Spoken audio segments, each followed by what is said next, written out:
Serious living में था या नहीं, यह मैं नहीं चाहती कि आप मुझे भी अपनी तरह उन्हें गर्लफ्रेंड के तौर पर मिलाएं। बोलते हुए आहाना का चेहरा पत्थर सा सपाट था। तुम्हें बहकी बहकी बातें करना बंद करो, जो असल बात है वो बताओ। अविराज को उसकी बातों से झुंझलाहट होने लगी। मुझे आपके घर नहीं आना। उसके चेहरे के भाव छिपाने की कोशिश नाकाम थी। अविराज उन्हें भली प्रकार पढ़ पा रहा था कि कैसे आहाना के चेहरे की दूधिया रंगत उड़ी हुई थी। खूबसूरत चेहरा कैसे उसी डर और चिंता का शिकार है जो अक्सर हो जाता है। वह वजह जानना चाहता है। जब आहाना हर छोटी बड़ी बात उसी से शेयर करती है तो ऐसा क्या है जो ऐसा बिहेव कर छिपाना चाह रही है। बट वाई, क्यों नहीं आना? मैं वजह जानना चाहता हूँ। तुम ही शिकायत करती रहती हो कि तुम्हें अकेले अच्छा नहीं लगता। जब से घर छोड़ा अकेली हो। तुम मेरी दोस्त ही नहीं हो बल्कि दोस्त से बढ़कर हो। क्या मेरी फैमिली तुम्हारी फैमिली नहीं है? उनसे मिलकर तुम्हें खुशी नहीं होगी? उसके पूछने के बावजूद वह चुप थी। आहाना, मैं तुम्हें छोटी बड़ी हर खुशी देना चाहता हूँ, वह भले छोटी सी हो या बहुत बड़ी क्यों ना हो। तुमने बहुत हार्ड लाइफ जी है। मैं चाहता हूँ अब तुम्हें भी खुशी मनाने का मौका मिले। बोलते हुए अविराज के चेहरे पर अलग प्रकार के भाव थे, पर आहाना अभी भी नहीं पिघली। क्यों चाहते हैं आप ऐसे? उसका सुर तीखा था। ये मुझे नहीं पता। मैं मानता हूँ मैं बहुत सेल्फिश हूँ, एक बिजनेसमैन भी हूँ, तो हर हर एक कदम फायदे नुकसान का सोच कर ही उठाता हूँ। पर जब बात तुम्हारी आती है मेरी सारी थ्योरी धरी की धरी रह जाती है। कभी फायदा नुकसान नहीं सोच पाता। मैं चाहता हूँ तुम्हारा हर दुख हर लूँ, हर चिंता मैं ले लूँ। बदले में मुझे कुछ चाहिए ऐसा भी नहीं है। मैं बस तुम्हें खुश देखना चाहता हूँ। बोलते हुए उसके चेहरे पर मुस्कान थी। थैंक यू मेरे बारे में इतना सोचने के लिए, पर मैं ऐसे ही खुश हूँ। वह दोनों हाथ बांधे उसे नजरें चुराने लगी तो अब उसका ऐसा व्यवहार अविराज को अच्छा नहीं लग रहा था। It means you don't want come to my house. Marriage function में भी शामिल नहीं होगी? उसने गंभीर लहजे में पूछा। नहीं, सपाट सदो टूक शब्दों का यह इनकार अब अविराज को हजम नहीं हो रहा था। कॉफ़ी पियो। शायद उसके बाद दिमाग कुछ अच्छा सोचने लगे। उसने वेटर को इशारा किया तो वह 2 कॉफ़ी ले दे गया। मैं ज़्यादा देर यहाँ बैठा नहीं रह सकता। कॉफ़ी पियो फिर निकलते हैं। दोनों ने कॉफ़ी पी। उस दौरान उसने आहाना में से कुछ भी बात नहीं की, जबकि आहाना का अड़ियल रुख जारी था, जिसे देख वह अब भी झुंझला गया। तो फाइनल है कि तुम मेरे घर इस शर्त पर जाओगी कि मैं अपनी फैमिली को तुम्हें अपनी गर्लफ्रेंड के तौर पर इंट्रोड्यूस कराऊं, जिनके साथ मैं कभी कभी टाइम स्पेंड करता था। जी। वह धीमे से उससे नज़रें चुराते हुए बोली। ओके, मुझे मंजूर है। बोलते हुए उसका चेहरा सख्त हो गया। क्या? आहाना ने तसल्ली करनी चाहिए। हाँ, मुझे मंजूर है, पर मेरी भी शर्त है। कैसी शर्त? तुम्हें रियल में मेरी वैसे ही गर्लफ्रेंड बनना होगा। बोलते हुए उसके चेहरे पर गंभीरता आ गई, जिसे सुनकर आहाना घबरा गई। नो नो, वे हम यह सिर्फ दिखावे के लिए करेंगे, रियल में नहीं। आहाना साफ मना करती है। घबराहट उस पर हावी भी हुई। No baby, you can't force Aviraj to obey everything. You have seen the right side of Aviraj till now, but dark side is it to be seen. तुम्हें काला रंग पसंद है ना? अब मैं तुम्हें अपना वही रंग दिखाऊंगा। अविराज खुराना को कोई अपनी बात मनाने पे मजबूर नहीं कर सकता। आज से तुम मेरी गर्लफ्रेंड हो। चलो उठो, अब हमें निकलना है। कहते उसका चेहरा स्याह हो गया। वह चेयर से उठ गया। आहाना उसके बदले तेवर से थोड़ी सहम गई। वह अपनी जगह पर अभी भी जमी हुई थी। वह उसका हाथ कसकर पकड़ लेता है। क्या कह रहे हैं? छोड़िए मेरा हाथ। आहाना ने अपना हाथ छुड़ाना चाहा। चलो मेरे साथ। उसने उसका हाथ लगभग खींच लिया। जा रही हूँ, हाथ छोड़िए।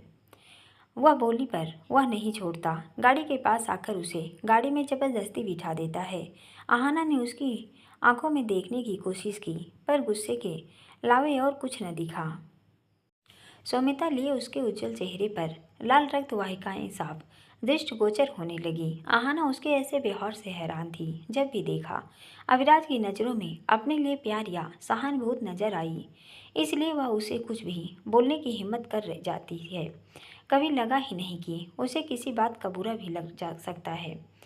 आज उसने उसकी आंखों में खुद के लिए इतना गुस्सा देखा तो थोड़ा डर गई। क्या कह रहे हैं? वह हकला गई। डर के मारे चेहरा सफ़ेद पड़ गया। तुम्हें मेरी गर्लफ्रेंड बनने का शौक चढ़ा है ना, तो उनके जैसे बिहेव भी करो। वह दूसरी साइड से गाड़ी के अंदर आ गया, दरवाज़ा बंद कर दिया। लेट मी किस। वह उसके चेहरे की तरफ झुका तो वह दोनों हाथों से उसके चेहरे को परे ढकेलती है तो वह उसके चेहरे को दोनों हाथों से सख्ती से पकड़ लेता है और ज़बरदस्ती उसके होठों पर होठ जमा लिए वह गुस्से में किस कर रहा था कि आहाना को दर्द होने लगा, पर अब वह कुछ नहीं बोली। अविराज का यह रूप भी निदा जुदा था। वह अब विरोध नहीं करती, न जाने कि उस पर विश्वास है। वह कुछ गलत नहीं करेगा, बस उसके गुस्से के शांत होने का इंतजार कर रही थी। उसे चुप देख हुआ उसके होठों को से अलग करता है। यही चाहती हो कि मैं यह सब करूं? उसने गुस्से से भरी आवाज़ में पूछा। आहाना टुकुर टुकुर उसे देखे जा रही थी। उसकी आंखों में शिकायत थी, पर अब कुछ नहीं बोलती। उससे नज़रें फेर ली। अब क्यों बुरा लग रहा है? मैं तो यही कह सकता हूँ, तुम्हारी नज़रों में मैं एक बुलनाइजर हूँ, इसलिए मेरी फैमिली से इसी रूप में मिलना चाहती हो। आज से जब भी हम मिलेंगे एटीमेंट होंगे और शुरुआत आज से ही होगी। वह अपना कोट उतार कर अलग रख देता है और उसके दोनों कंधे पकड़कर उसे जबरदस्ती आगोश में भरने लगा। उसका ऐसा रूप देखकर डर के मारे आहाना के पसीने छूटने लगे। उसे नहीं पता था कि उसकी जिद से अविराज इतना गुस्सा हो जाएगा। होश में आइए, क्या कर रहे हैं ये? वह उसे दोनों हाथों से धक्का देती है। क्यों, क्या गलत कर रहा हूँ? सॉरी, अगर आपको बुरा लगा। आहाना समझ चुकी थी उसके ऐसे बर्ताव की वजह, तो माफ़ी मांगती है। मुझे क्यों बुरा लगेगा? मैं तो ऐसे ही हूँ, लाइक अ रोबोट। मुझे कुछ भी फील नहीं होता। तभी तो तुम मुझे कुछ भी बोलती रहती हो। मैं यह सोचकर चुप रहता हूँ कि तुम मुझ पर अपना हक समझती हो, पर आज तुमने मुझे याद दिलाया कि हमारा रिश्ता इतना ही हो सकता है। तुम्हारी नज़रों में मैं सिर्फ अपना फ़ायदा सोचने वाला इंसान हूँ। मैंने तुम्हारा फ़ायदा उठाया, अब भी मुझे तुमसे यही फ़ायदा है, तो क्यों पीछे हट रही हो? सॉरी, किस बात की सॉरी? तुम मुझे समझती क्या हो? तभी अपनी बातों से मैं शामिल नहीं करती। परेशानी की वजह पूछता हूँ तो बताती नहीं। मेरी वजह जानने का रीज़न यह है कि उस वजह को दूर कर सकूं जिसने तुम्हें परेशान कर रखा है। मैंने कभी तुम्हारा फ़ायदा उठाने की कोशिश नहीं की। उस दिन भी जो हुआ वह बस एक एक्सीडेंट था, पर उसके बाद मैंने तुम्हारे साथ सीरियसली इंटीमेट होने की कोशिश भी नहीं की, क्योंकि तुम ऐसी लड़की नहीं हो। इसलिए सीरियस लिवियन की बात करता हूँ ताकि तुम हमेशा मेरे साथ रहो। मैं शादी नहीं करना चाहता, ये मेरा पर्सनल डिसीजन है। मैं रिश्तों को नहीं मानता। मेरा अनुभव अच्छा नहीं, तुम्हारा भी तो कोई खास अच्छा नहीं है। मेरे मन में तुम्हारे लिए फेलो फीलिंग है, इसलिए तुम मेरे लिए उन बाकी जैसी नहीं हो। पर तुम्हारी जिद है, तुम्हें वैसी ही बनना है, तो तुम्हारा वो शौक पूरा कर देता हूँ। वैसे भी मैं तो मैन हूँ, हमें तो सिर्फ लड़कियों के जिस्म की तलब होती है। यही गलत फहमी पाली हुई होगी। तुम एक बार तो यह सब पहले कर चुकी हो, अब भी करोगी तो क्या होगा? अविराज के मन का गुबार शब्दों में फूटा तो आहाना का सारा गुस्सा जमी दोज हो गया। उसने अविराज को बहुत दुख पहुंचा दिया। एहसास हुआ तो उसे शांत करने की कोशिश करने लगी। नहीं, आप ऐसे नहीं हैं, आप अच्छे हैं, प्लीज़ गुस्सा मत होइए, कहकर वह फफड़ पड़ी। आपके सिवा मेरा कोई नहीं है, इसलिए अपना समझकर कभी कभी ज़्यादा बोल देती हूँ। उसकी सज़ा इस तरह देंगे, आप भी ऐसे करेंगे क्या? उसकी गलती स्वीकारने और रोने से अभिराज अब खुद को शांत करने की कोशिश करने लगा तो आहाना से शक्ति उसके पास आ गई। उसका एक हाथ उठाया, फिर दूसरा, और उसके सीने से लगकर फूट फूट कर रोने लगी। मैं आपको हर्ट नहीं करना चाहती थी, सॉरी, पर मैं आपके घर नहीं जाना चाहती। वह उसे दोनों हाथ से कसकर पकड़कर आलिंगन कर लेती है तो अभिराज भी उसके आंसुओं से पिघल गया। उसके हाथ उसकी कमर पर कस गए। अब कभी ऐसा तो नहीं कहोगी? नहीं, वह सुबकती बोली। तुम मेरे लिए स्पेशल हो। स्पेशल फील कराने में तुम्हारी हर बचकानी बात मानता हूँ। वह उसकी कमर पर हाथ फिराता बोला, पर उसके ऐसे करने से वह उसके दोनों हाथ हटा देती है। एक्सक्यूज मी, ये बचकानी क्या होता है? मेरी बातें बचकानी हैं? वह उससे पूछती है। हाँ, बचकानी। मैं बचकानी बातें करती हूँ तो आप भी खड़ूस बातें करते हो। वह दोनों हाथों से आंसू साफ करते बोली, ओ रियली, जी हाँ, let me tell you baby, boring sales follow करने वाला ये खड़ूस पर्सन तुम्हें बहुत अच्छा लगता है, जिससे जब तब चिपक कर अपनी सहन शक्ति की परीक्षा लेकर बैंड बजाती रहती हो। मैं मुश्किल से खुद पर कंट्रोल करता हूँ, किसी दिन ज़्यादा हुआ तो सब लिहाज ताक पर रखकर मनमानी कर लूँगा, फिर शिकायत मत करना। वह उसकी कमर पर दोनों हाथों की पकड़ मजबूत करता है। उसके ऐसे करने से वह थोड़ी झेप गई। झेप मिटाने हंसी लगी तो वह भी हंस दिया। अब मुझे ऐसे ही अच्छे लगते हैं, गुस्से से मुझे डरा दिया। अब थोड़ी लजाती बोली, तुम भी जो फालतू की जिद लेकर बैठी हो और मुझसे लड़ती रहती हो वो मुझे जरा भी अच्छा नहीं लगता। कभी खुद प्यार करो या मुझे मौका दो। वह उसके गालों पर उंगली फिराता है। आहाना उसके ऐसे करने से उसे प्यार से देखने लगी तो उसका मन बहकने लगा। अब चले या ऐसे ही रहने का इरादा है, और अगर ऐसे रहने का इरादा है तो फिर हम कुछ और सोचें। उसकी आंखों में शरारत आ गई। कुछ और मतलब? जो गुस्से में हो गया था वो प्यार से करे किस विस? वह आंखों में शरारत ले बोला तो हाना झटके से अलग हो गई। नहीं, क्यों?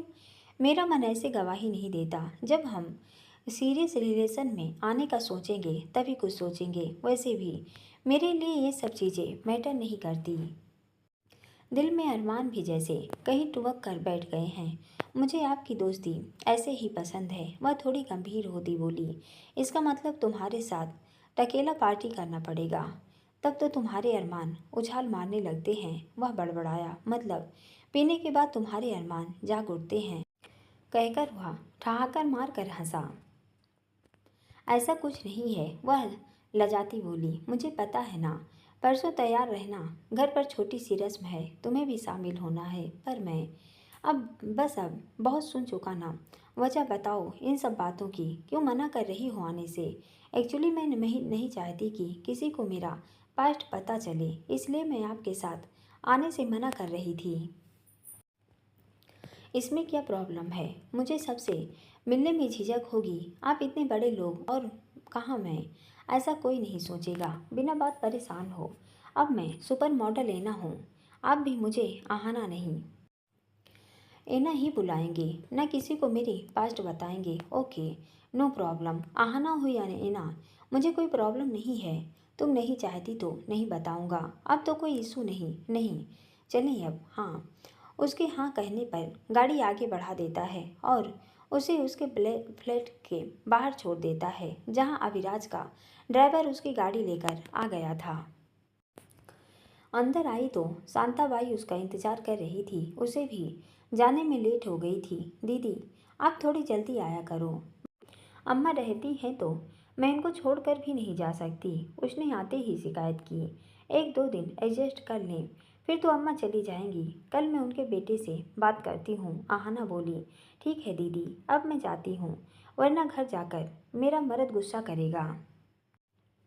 ठीक है, जा। शांताबाई के जाने के बाद वह और अम्मा दोनों खाना खाते हैं। थोड़ी देर बात करने के बाद वह उन्हें सुलाकर अपने कमरे में आ गई। कपड़े चेंज कर मिरर के सामने बैठकर मेकअप उतारने लगी तो अविराज के किस करने की वजह से उसकी लिप्स से फैल गई थी, जिसे देखकर उसके होठों पर मुस्कान आ गई। आज उसने अविराज को अलग ही रूप में देखा। वह उसे बहुत लाइट लेती है कि वह बहुत ड्राई हार्ट है, पर नहीं, उसे भी फील होता है। चेहरे पर लंबी सी मुस्कान ने दस्तक दी ही थी कि अचानक सामने वंशिका और प्रांजल के चेहरे नजर आने लगे। आरुल बेरा में जाकर कैसे वह उन सब का सामना करेगी? अविराज को कह तो दिया कि वह उसे एना ही बोले, पर क्या छोटे मालिक और वंशिका के सामने अपने जज्बात काबू रख पाएगी? रखने तो पड़ेंगे, पता चला तो क्या हो गया? वह क्यों डर रही है? डरे तो वंशिका जिसने उसका प्यार छीना, डरे तो छोटे मालिक जिन्होंने उसका विश्वास तोड़कर उसे धोखा दिया वंशिका के लिए। पर अगर खुराना साहब को पता चला कि वंशिका वही वंशिका है और वो छोटे मालिक, तो क्या होगा? इस विचार के कौनते ही होठों पर आई कुछ पल की मुस्कान विलीन होकर चेहरे में वापस गंभीरता ओढ़ ली। न जाने उसकी जिंदगी का ये कौन सा कसमकस भरा मोड़ आया है कि जिन छोटे मालिक की एक झलक पाने तरसती थी, दिल की गहराई से प्यार करती थी, आज उनका सामना करना जंग हो गया है। वह छोटे मालिक, शादी, बच्चे, बस इससे ज़्यादा बड़ा ख्वाब उसने कभी नहीं देखा, जो पूरा होने से पहले टूटकर बिखर गया। टूटी हुई चीज़ें हमेशा तकलीफ देती हैं, फिर वो टूटा दिल हो, टूटी नींद, टूटा भरोसा और सबसे ज़्यादा टूटी हुई उम्मीद। उसे उम्मीद थी कि छोटे मालिक उससे शादी करके उसका हर सपना पूरा करेंगे, पर उन्होंने वह सपना तोड़कर उसे ऐसी कसमकस भरी जिंदगी जीने छोड़कर वंशिका को अपनी हकीकत बना लिया। बनाना था तो बना लेते, पर अब ऐसे क्यों मिलना था जब बार बार उनसे टकराएगी वंशिका के साथ शादी के बंधन में बनता देखेगी तो। दिल में उठती टीस को दबाकर, आहाना के अस्तित्व को छिपाकर ऐना बनकर रह पाएगी? यह प्रश्न कौनते ही दिल में धूप खामोशी पसर गई। दिल खामोश हुआ तो दिमाग जागृत हो उठा। तू सिर्फ ऐना है, ऐना सुपर मॉडल ऐना। आज तू नौकरानी नहीं है, तेरी अपनी पहचान है। आरुल बिला भी जाएगी तो सिर्फ अविराज खुराना के लिए। मन में संकल्प दोहराया। खूबसूरत चेहरे की कोमलता ने कड़ापन अख्तियार कर लिया तो मन भी एक कोने में दुबक कर बैठ गया। उठ खड़ी हुई तो गोद में रखा मेकअप किट नीचे गिरा। आवाज़ से तंद्रा भंग हुई। पूरा सामान नीचे बिखरा, मुंह चिढ़ा रहा था। नाजुक छोटा शीशा ये चोट बर्दाश्त नहीं कर पाया, चटक कर चकनाचूर हो गया। उठाने हाथ बढ़ाया तो बदले में अंगुली में चुभ गया। लाल गरम खून की धार फूट पड़ी तो दर्द भरी सिसकी मुंह से निकली। अंगुली दूसरे हाथ से दबा दी। आज टूटे कांच पर गुस्सा न था, वह भी तो टूटा हुआ है, तकलीफ ही दे सकता है। अगले दिन की दिनचर्या रोज की तरह शुरू हुई। शाम के समय अपने बिजी शेड्यूल से फ्री हुई तो मैनेजर ने उसे ऑफिस में जरूरी काम से मिलने बुलाया था। वहीं आ गई। जी सर, क्यों बुलाया? उसने पूछा तो फ्रेंच कट बियर्ड लुक वाले अपने चेहरे की ठुड्डी को अंगूठे और उंगली से पकड़कर सहलाता उसे देखता है तो होठों पर छोटी सी मुस्कान ले आया। आ गई, बैठो। उसने बैठने को कहा तो मेज की इस तरफ लगी कुर्सी खींचकर वह भी बैठ गई। दोनों कोहनियाँ टेबल पर टिका उसकी तरफ देखने। कल सुबह आर स्टूडियो में तुम्हारा ऑडिशन है, वहाँ चली जाना। अब वह दोनों हाथ टेबल पर टिकाए बोला। ओके सर, चली जाऊंगी। आहाना ने हामी भरी। सिर्फ जाना नहीं है, सेलेक्ट भी होना है। फिल्म इंडस्ट्री में एंट्री करने यह तुम्हारे लिए गोल्डन अपॉर्चुनिटी है। किसी भी वजह से यह मौका मत चूकना। उसने गंभीरता से लहजे में दोहराया। चली तो जाऊंगी, मन में छोटा से डाउट है। कैसा डाउट? मैनेजर की सवालिया नज़र उस पर टिकी थी। जेनुअल ऑडिशन ही होगा ना? वह धीमे से उससे नजरें चुराती पूछी। ऐसा पूछने का रीजन जान सकता हूँ? उसने दोनों भौहें सिकोड़े उसकी तरफ देखा। पहले भी कई बार ऑडिशन दे चुकी हूँ। ऑडिशन लेने से अधिक वो लड़कियों की बॉडी माप जानने में ज़्यादा इंटरेस्ट होते हैं। इवन ऑडिशन के नाम पर कास्टिंग काउच का शिकार होते होते बची हूँ। वह सकचाती हुई बोली। मैनेजर शुरू से अब तक की उसकी मॉडलिंग जर्नी का हिस्सा रहा है। उसे ऐसी बातें साझा करने में झिझकती नहीं है। एक भरोसा भी है कि वह उसके कैरियर को लेकर उचित सलाह ही देगा। उससे अपने शंकाएं आशंकाएं बताती है तो वह हल भी प्रस्तुत करता है। आज आहाना के इस खुलासे से उसे भी जोर का झटका लगा। वाट सुनकर उसके मुंह से बेअख्तियार निकला। जी सर, कब? यहाँ आने से पहले स्ट्रगल के दौरान। अपनी दुविधा आहाना ने मैनेजर को बताई तो उसने एक गहरी सांस छोड़ी, अपनी चेयर थोड़ी पीछे सरकाई और दोनों कोहनियाँ टेबल पर टिका दोनों हाथों की अंगुलियाँ आपस में जोड़कर उसकी तरफ देखने लगा। ऐना, तब की और अब की बात में जमीन आसमान का अंतर आ चुका है। तब तुम न्यू गर्ल थी, स्ट्रगल थी, पर अब ऐना जाना माना नाम और एक सुपर मॉडल है। तुम्हारी अपनी एक पहचान है। तुम्हारे साथ ऐसी कोई भी ओछी हरकत करने से पहले हर किसी के जहन में ये बात रहेगी कि तुम कौन हो। तुम्हारी बात सुनी जाएगी, इसलिए ऐसे फालतू बातें दिमाग में मत लाओ। इस सबसे इतर तुम अविराज खुराना की दोस्त हो। किसी में इतनी हिम्मत नहीं कि तुम्हारे सामने कोई अनुचित मांग रखे, तुम निश्चिंत होकर अपना ऑडिशन दो। जिस तरह हाथ की पांचों अंगुलियां बराबर नहीं, उसी प्रकार लोग भी एक जैसे नहीं होते। बाकी रेफरेंस के लिए हमारी कंपनी का नाम ही काफ़ी है। हर मॉडल की सुरक्षा और तरक्की सुनिश्चित करना हमारी प्राथमिकता है। फिर भी मन में डाउट हो तो बाउंसर साथ ले जा सकती हो। नहीं सर, उसकी ज़रूरत नहीं है, आहाना ने इनकार किया। थोड़ी देर की गुफ्तगू के बाद वह इजाज़त ले जाने लगी तो मैनेजर ने फिर टोक दिया, एना बताना भूल ही गया था, सावरी ग्रुप ऑफ कंपनी मालिक की मैरिज एनिवर्सरी है। सभी बड़ी हस्तियाँ इनवाइटेड हैं। सावरी कंपनी की मॉडल होने के नाते और हमारी कंपनी की रिप्रेजेंटेटर होने के तौर पर तुम शामिल होने चली जाना। जाना ज़रूरी है। तुम उनकी मॉडल हो तो फॉर्मेलिटी के लिए जाना पड़ेगा। ऐसी पार्टियों में इग्नोर करती हूँ। इस करियर में अपनी इच्छा मायने नहीं रखती। प्रोफेशनल कुछ काम फॉर्मेलिटी के लिए भी करने ज़रूरी होते हैं, जाना तो पड़ेगा। मैनेजर ने जिद की तो वह न भी नहीं कर पाई। रात की पार्टियां वह अक्सर ही इग्नोर करती है, पर आज नहीं कर पाएगी। शांताबाई को फ़ोन करके कह दिया कि वह अम्मा को खाना खिला दे और घर जाना चाहे तो फ्लैट लॉक करके चली जाए। उसके पास एडिशनल चाबी होती है, खुद वहीं से रेडी होकर पार्टी के लिए चली जाएगी। पार्टी में जाने से पहले एक बढ़िया से बुके और कंपनी की तरफ से दिया गया गिफ्ट लिया और पार्टी मेन्यू जहां रखा गया था वहां पहुंच गई। एंट्री लेते ही कैमरे की चुंदरियाती रोशनी में कई फेमस हस्तियों के साथ फोटो सेशन खत्म हुआ तो मशहूर लोगों से मिलने का सिलसिला शुरू होता हुआ, जो एक फॉर्मेलिटी था जो उसने पूरा किया। सावरी ग्रुप के मालिक मिस्टर एंड मिसेज मखीजा को शादी की सालगिरह की शुभकामनाएं देने के बाद अब वह जल्दी से वहां से निकलना चाहती थी कि नज़र रिहान पर पड़ी, जो काफ़ी देर से उसे देख रहा था। मौका देख बात करने आ गया, हेलो मिसेना या आहाना। उसके अपने होठों पर चमक आई। काइयों वाली मुस्कान के साथ अपनी चिरकुट जैसी गोल आंखें घुमाते हुए पूछा तो आहाना ने उसे इग्नोर करने के सारे दावे फेल हो गए। अचानक पुराना सारा घटनाक्रम आंखों के रील सा घूम गया। उसमें और भूमिक में उसे कोई खास अंतर नजर नहीं आता। मैं ऐना हूँ, रूखे सुर में आवाज़ दबाती बोली। ऐना हो या आहाना, वह उसे ऊपर से नीचे तक तारता है। मुझे तो तुम तब भी मॉडल जैसी लगती थी जब उस पागल भूमिक के घर में मेड थी। मुझे तब ही लगता था कि न जाने क्यों तुम उस खरोश के घर पर हाउसमेट बनकर रहती थी। दोनों होठों को बंद कर उसने कंधे उचकाए तो आहाना ने उसकी तरफ नफरत भरी निगाह डाली और उसे इग्नोर करके बाहर की तरफ जाने लगी ताकि यहाँ से निकल सके। रिहान अपनी आदत से मजबूर उसके पीछे आने लगा। रुको, ऐसे क्यों भाग रही हो?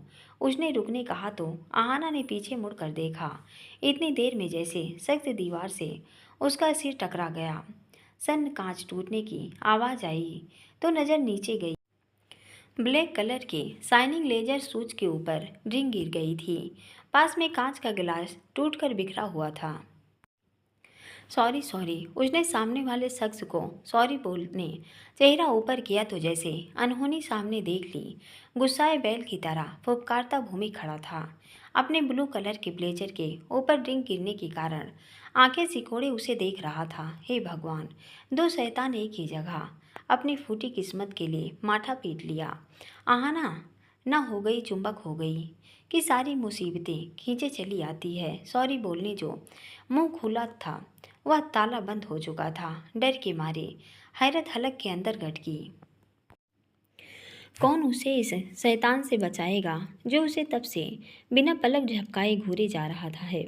सॉरी बोलने का ख्याल सिर से झटका और बिना कुछ बोले जाने लगी, पर कदम जैसे जमीन से चिपक गए क्योंकि उसकी कलाई मजबूती से पकड़े भूमिक आहाना के पीछे आते रिहान को किसी खूंखार भेड़िए से घूर रहा था।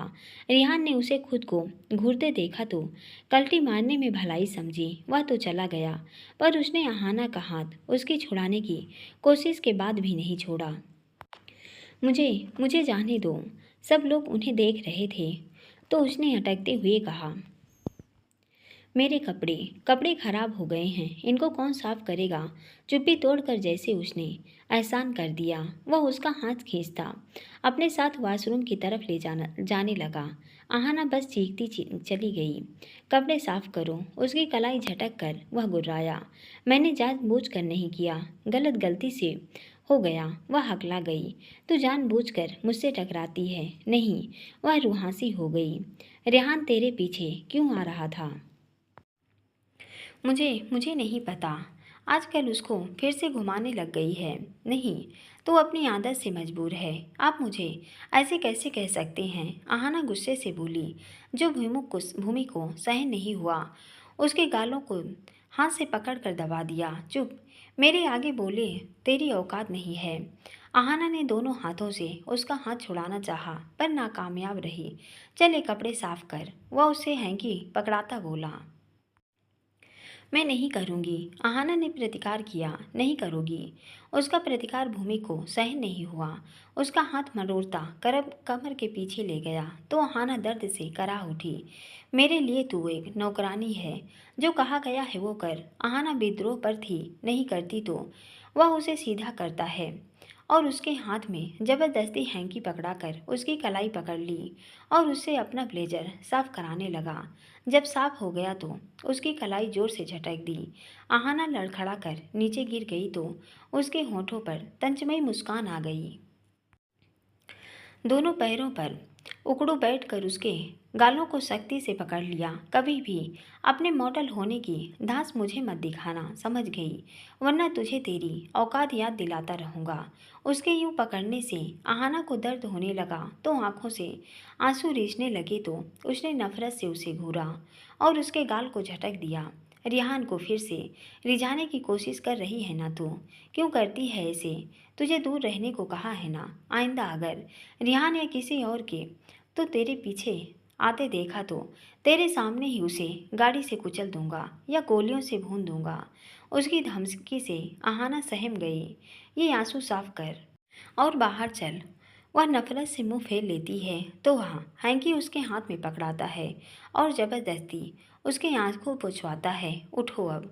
उसके कहने पर वह उठ गई, पर बेजान सी खड़ी खड़ी रही। सुनाई नहीं दिया। वह गुर्राया तो बोझिल कदम से उसके पीछे बाहर आ गई। बाहर और लोग भी जमा थे। मीडिया के कमरे उन दोनों की साथ फोटो लेने की गुजारिश करते हैं। भूमि कभी भी किसी लड़की के साथ नहीं दिखता था, पर वह ना बल्कि डांडिया वाली नाइट भी उसके साथ ऐसे ही पेश आया था, जो लोगों की उत्सुकता का कारण बन रही थी। उस घटना के बाद से दोनों सबकी नज़र में थे। वे इस खबर पर मोहर चाहते थे कि सुपर मॉडल एना और भूमि कारवंशी रिलेशनशिप में हैं। सर, आप दोनों को लेकर एक क्वेश्चन है। एक पत्रकार ने प्रश्न पूछने मुंह खोला ही था कि भूमिक ने नो पर्सनल क्वेश्चन कहकर उसका मुंह बंद कर दिया। प्लीज़ सर, प्लीज़, उसने आग्रह किया। सब जानना चाहते हैं कि क्या आप दोनों किसी रिलेशनशिप में हैं। व्हाट रवीश? मैं ऐसे सवालों का जवाब नहीं देना चाहता। वह सवाल पूछने वाले पर भड़क गया। इतने में एक संख्या की तरफ से आए लोग आ गए। भूमिक सर, अनाथ आश्रम के लिए कुछ डोनेशन दीजिए। मैं चेक बुक नहीं लाया, ऑफिस में आ जाना। सर, आजकल ऑनलाइन ट्रांजेक्शन हो जाती है। फिलहाल जितना पॉसिबल है उतना दे दीजिए। उन्होंने याद दिलाया तो उसने फ़ोन में अमाउंट भरी, पर ट्रांजेक्शन फेल हो गया। उसने दूसरे अमाउंट से कोशिश की, उससे भी नहीं हुआ। अब लेख देकर सिर्फ अपना अकाउंट बचा था, जिसमें बहुत कम बैलेंस था, तो अब उसके लिए यह स्थिति शर्मिंदगी का बायस बन गई। ट्रांजेक्शन में प्रॉब्लम आ रही है, कल ऑफिस में आ जाना। Okay sir. मैम, आप भी कुछ डोनेशन दीजिए। वे हाना की तरफ मुड़े, जिसने उनको अपने सामर्थ्य अनुसार डोनेशन दिया तो वे चले गए। यह देखकर पहले से जले भुनी भूमि का दिल जलकर कोयला हो गया। वहाँ से दंदनाता बाहर निकल गया तो अब आहाना ने चैन की सांस ली। आहाना ने तो चैन की सांस ली, पर भूमि का चैन खो गया।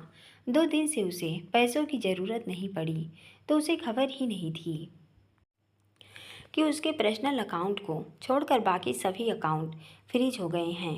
घर जाते जाते बैंक के इंक्वायरी नंबर पर कॉल किया। ट्रांजैक्शन फेल होने का कारण अकाउंट फ्रीज होना है जो हिमानी जी ने किए हैं। सुना तो बौखलाता घर में घुसा मॉम, वह जोर से चीखा। मोम वह ब्लेजर उतार कर सोफे पर फेंक कर चीखता है। उसकी आवाज़ सुनकर मेड और कुक भी वहीं पर आ गए। वे उसे इस तरह चीखते देख हैरान थे। हिमानी जी अपने कमरे का दरवाज़ा खोलकर बाहर निकली। ग्रिल पर हाथ टिकाए पूछा, क्या हो गया? क्यों इस तरह चीख रहे हो? बचपन से जवानी में आ गए पर अभी तक न बचपन वाली हरकतें छूटी न बचपना। उनके कहने पर तैस में ऊपर देखा। मोम, मैं बड़ा हो गया हूँ पर आप मुझे बच्चा समझ रही हैं, इसलिए मुझे बच्चों जैसा ट्रीट करके पनिशमेंट दे रही हैं। मुझे आपसे इस बारे में बात करनी है। सो जाओ, अभी सुबह बात करते हैं। No mom. वह सीढ़ियाँ फांदता ऊपर ही आ गया।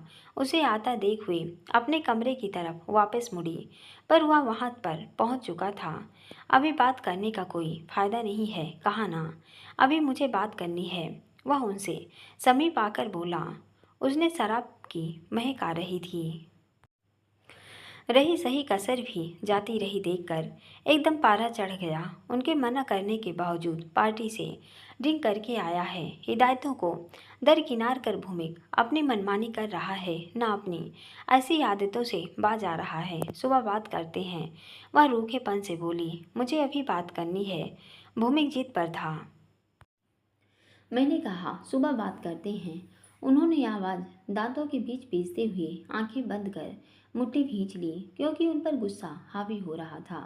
सब कुछ जानकर भी आप मुझे ऐसे इग्नोर नहीं कर सकती। उनका ऐसा रवैया देख भूमिक भी दंग था। बात क्या हुई, आप बताओ। जब लगा भूमिक बिना बात किए नहीं मानेगा तो उसने पूछा, आप अच्छे से जानती हैं कि मैं क्या कहना चाहता हूँ। मैं नहीं समझी। आपने मेरे बैंक अकाउंट्स फ्रीज करवा दिए। वे वे तो 2 दिन पहले ही किए थे। तुम्हें आज पता चला है? वाट, आप ऐसा कैसे कर सकती हैं? उसका मुंह आश्चर्य से खुला रह गया। चेहरे पर हैरानी बुझी राख सी फैल गई। आपने मुझे इतनी बड़ी बात इन्फॉर्म करना भी जरूरी नहीं समझा मॉम। बता देती तो ट्रांजैक्शन फेल होने के कारण इतने लोगों के सामने मेरी इंसल्ट हुई। एटलीस्ट उससे तो बचता। भूमि कारवंशी की ट्रांजैक्शन फेल हो गई, वो भी 1-2 नहीं, सभी अकाउंट से। इसका मतलब समझती हैं आप कितनी इंसल्ट फील हो रही है? शब्दों में बयान भी नहीं कर सकता। यह आपने अच्छा नहीं किया मॉम, बिल्कुल भी अच्छा नहीं किया। भूमि के सुर में गुस्सा मिला हुआ था। उस दिन तुम्हें क्या कह रही थी कि मुझे बात करनी है, लेकिन तुमने बात करना जरूरी नहीं समझा। यही बात करनी थी आपको कि आप मेरे बैंक अकाउंट फ्रीज कर रही हैं। बट वाई, क्यों कर रही हैं ऐसा? भूमि को समझ नहीं आ रहा था। जल्लाहट और परेशानी आवाज़ और चेहरे पर झलकने लगी। सारे सारे नहीं, तुम्हारा पर्सनल अकाउंट है, उसमें जितना अमाउंट है खर्च करो। बड़े हो गए हो, खुद कमाओ और खुद खर्च करो। मैंने बचपन से अब तक तुम्हारा खर्चा उठाकर अपना फर्ज पूरा किया। तुम्हारे मुंह से निकली हुई हर बात पूरी हुई है, लेकिन सारी उम्र मैं ही तुम्हारा खर्चा नहीं उठाऊंगी। पक्षी भी अपने बच्चों को घोंसले में तब तक ही रहने का इजाज़त देते हैं जब तक वे उड़ना न सीख जाएं। जिस दिन वे उड़ना सीख जाते हैं वह उन्हें घोंसले से खुद चोंच मार कर उड़ा देते हैं। अब तुम भी बड़े हो गए हो। ये घर में रूल्स नहीं मानोगे तो खुद इंडिपेंडेंट बनो, कमाओ और खर्च करो, जितना मर्जी खर्च कर सकते हो। मैं तुमसे 1 रुपया का भी हिसाब नहीं मांगूंगी।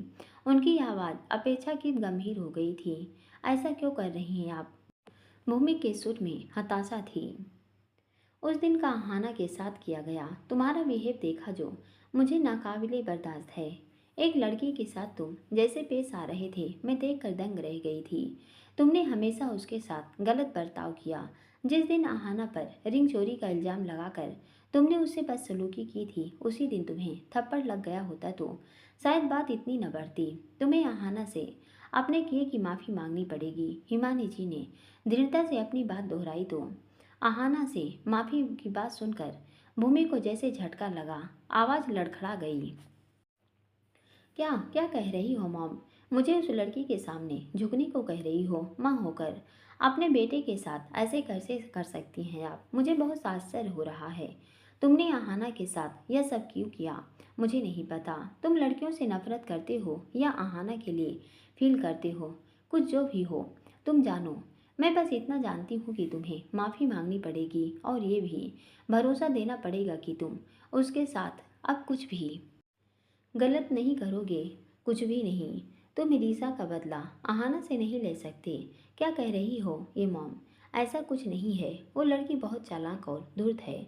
उसे जो चाहिए था वो पाने हमारे घर आई थी। रही बात फीलिंग्स, उसके लिए क्या किसी के लिए भी नहीं हो सकती।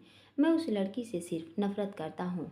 उसके जैसी हर लड़की से नफरत करता हूँ। बेइंतहा प्रेम बेइंतहा नफरत में और बेइम्तिहा नफरत प्रेम में बदलते देर नहीं लगती, क्योंकि ये दोनों भावनाएं मनुष्य मन में सबसे अधिक प्रबल होती हैं।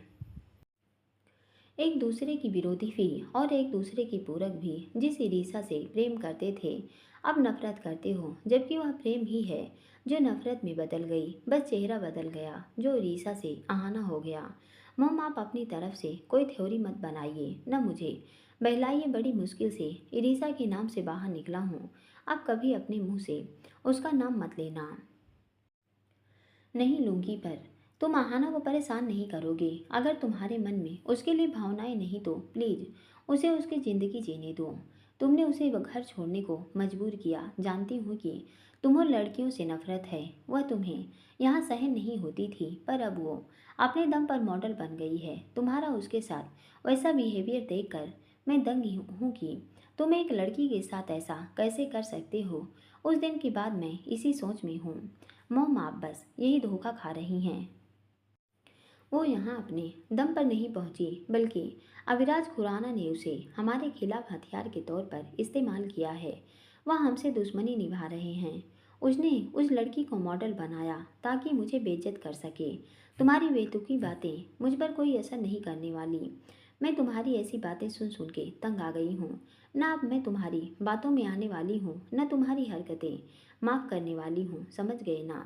अब अगर मैंने तुम्हें आहाना के साथ मिसबिहेव करते देखा था, उसके मुझसे शिकायत की, तो अंजाम अच्छा नहीं होगा। इसे मेरी चेतावनी समझ सकते हो। तुम उसके साथ वैसा भी कुछ भी नहीं करोगे, मतलब कुछ भी नहीं।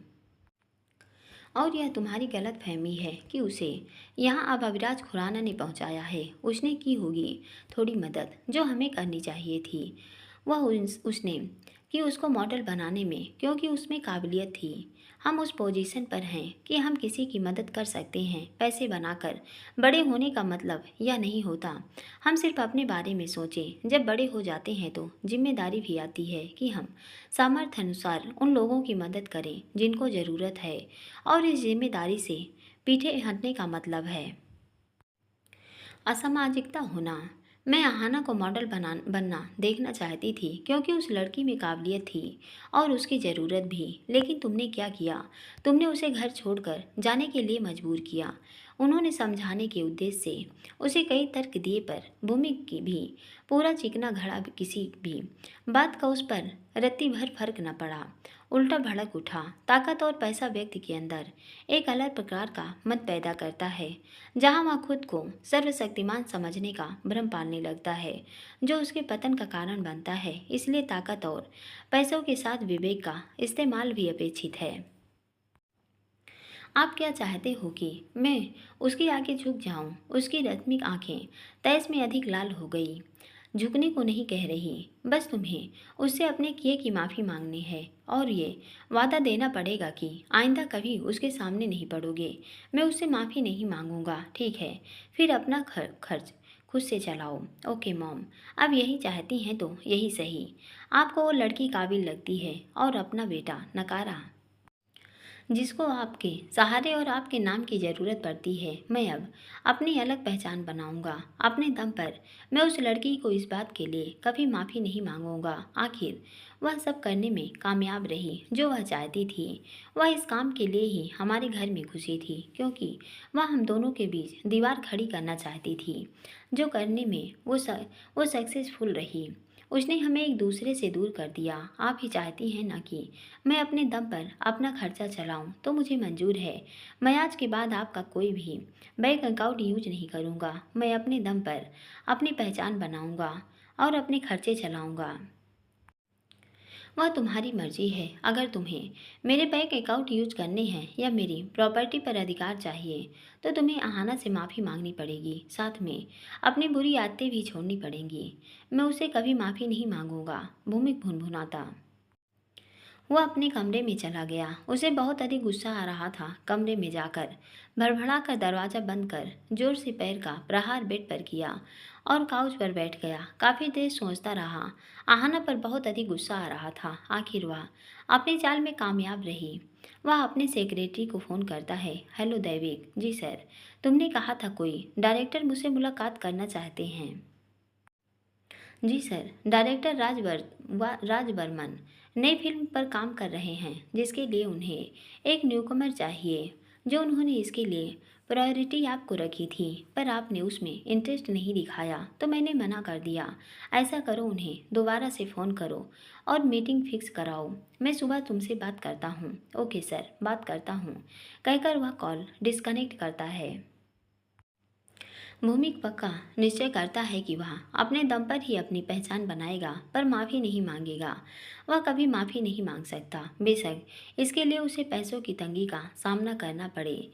बस अब वह चूजी नहीं बनेगा। जो भी अगली फिल्म मिलेगी उसको साइन कर लेगा, ताकि आहाना की आगे न झुकना पड़े। भूमिक के जाने के बाद आहाना ने राहत की सांस ली। पहले बिना खाए पिए ही जाना चाहती थी, पर अब उसके जाते ही रिलैक्स हुई। एक टेबल पर बैठकर खाना ऑर्डर किया और खाने लगी कि रिहान आकर फिर से उसके सामने वाली चेयर पर बैठ गया। उसे उसका यूं बैठना बिल्कुल भी अच्छा नहीं भाया। खाने का निवाला मुंह से ही अटक कर रह गया। खाने का स्वाद बिगड़ कर कसैला हो गया, क्योंकि सामने कड़वे करेले सा जो बैठ गया था। चम्मच प्लेट में वापस रख दिया। अब तो उठकर भी नहीं जा पाएगी। भूमिक ने फिर से तुम्हारी इंसल्ट की, देखा मैंने। उसकी चिरकुट सी गोल आंखें चमक उठी।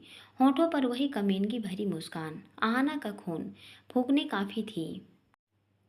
वो न जानवर है, जानवर कोई फीलिंग नहीं है। और एक बात और बताऊं, थोड़ा सा साइको टाइप भी है। ऐसा ना होता तो उसकी गर्लफ्रेंड इरिसा उसे छोड़कर न जाती। उसकी बातें गर्लफ्रेंड के नाम तक पहुंची तो आहाना चौंक गई।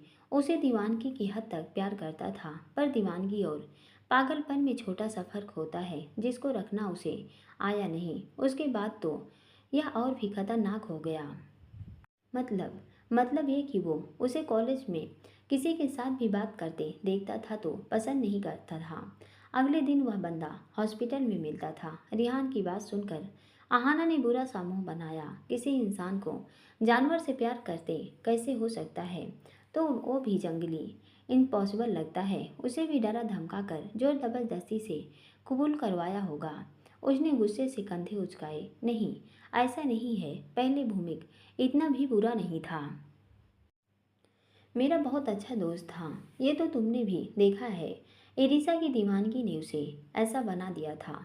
उसके लिए बहुत ज़्यादा पॉजिटिव हो गया था, जो सनक तक पहुंच गया था। उसे तो कुछ नहीं कहता था, यहाँ तक कि कभी ऊंची आवाज़ में भी नहीं बोलता था। बस कोई उसके करीब होता तो सहन नहीं कर पाता।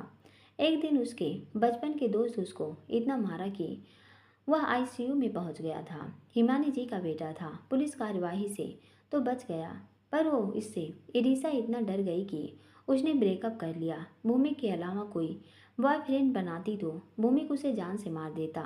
इसलिए उसने जानबूझकर अपने से बड़े उम्र के और रसूलदार बिजनेसमैन मिस्टर बत्रा से जल्दबाजी में शादी कर ली, क्योंकि कोई और होता तो भूमिक उसे जिंदा न छोड़ता। बत्रा जाना माना बिजनेसमैन है, जिसका वह चाह कर भी कुछ नहीं कर सकता था। कॉलेज के बाद वह घर आया तो अब वह उस लड़की का नाम कम लेता है। हमें समझ नहीं आया कि वह क्यों ऐसा कर रहा था। जब उसके घर आए, तुम्हारे साथ उसका बर्ताव देखा तो समझ आया कि वह इरिसा का बदला तुमसे निकालता है, बोलकर रिहान चुप हुआ। मुझसे क्यों? क्योंकि वह भी तुम्हारी जैसी बला की खूबसूरत है और उसे खूबसूरत लड़कियों से नफरत हो गई है। मुझे यह सब बताने का रीज़न जान सकती हूँ, क्योंकि मुझे ना आपकी बातों में और न भूमिक जी के बारे में जानने में कोई इंटरेस्ट है। तो आप जा सकते हैं। होंठ बंद कर मुस्कुराई ताकि वह चला जाए। क्यों ना तुम मेरा ऑफर स्वीकार कर लो। तुम मेरी गर्लफ्रेंड हो जानकर वह तुम्हें पर परेशान नहीं करेगा। रिहान यही नाम है आपका? हाँ, मैं एक मॉडल हूँ। मेरी एक पहचान और पावर है। भूमि जी की डर से मैं आपसे रिलेशन जोड़ लूँ? हाँ हाँ, मेरी सुरक्षा मैं खुद कर सकती हूँ। हिमानी जी का मुझ पर एहसान है। भूमिक उनका बेटा है, इसलिए मैं उसको कुछ नहीं कर पाती, वो भी तब तक जब तक वो लिमिट क्रॉस न करे। पर आप जैसे लोगों से निपटने मेरे पास बहुत कुछ है। देखना चाहेंगे? उसने मैनेजर को कॉल किया और 2 मिनट में के भीतर आहाना की टेबल के दोनों तरफ 2 हट्टे-कट्टे बाउंसर खड़े थे। ये मटन की दुकान क्यों बुलाए हैं? ये इसलिए हैं कि आप जैसे लोग मुझसे दूर रह सकें। अब आप खुद उठेंगे या सेरा और वुल्फी ये काम करें? रिहान ने उन दोनों को देखा तो घूर कर उसे देख रहे थे। सेरा वुल्फी मिस्टर रिहान को छोटा सा ट्रेलर दिखाओ कि किसी लड़की को परेशान करने का क्या अंजाम हो सकता है। उसके बाद इनको सही सलामत बाहर तक छोड़ देना। वह दोनों हाथ बांधती मुस्कुरा दी।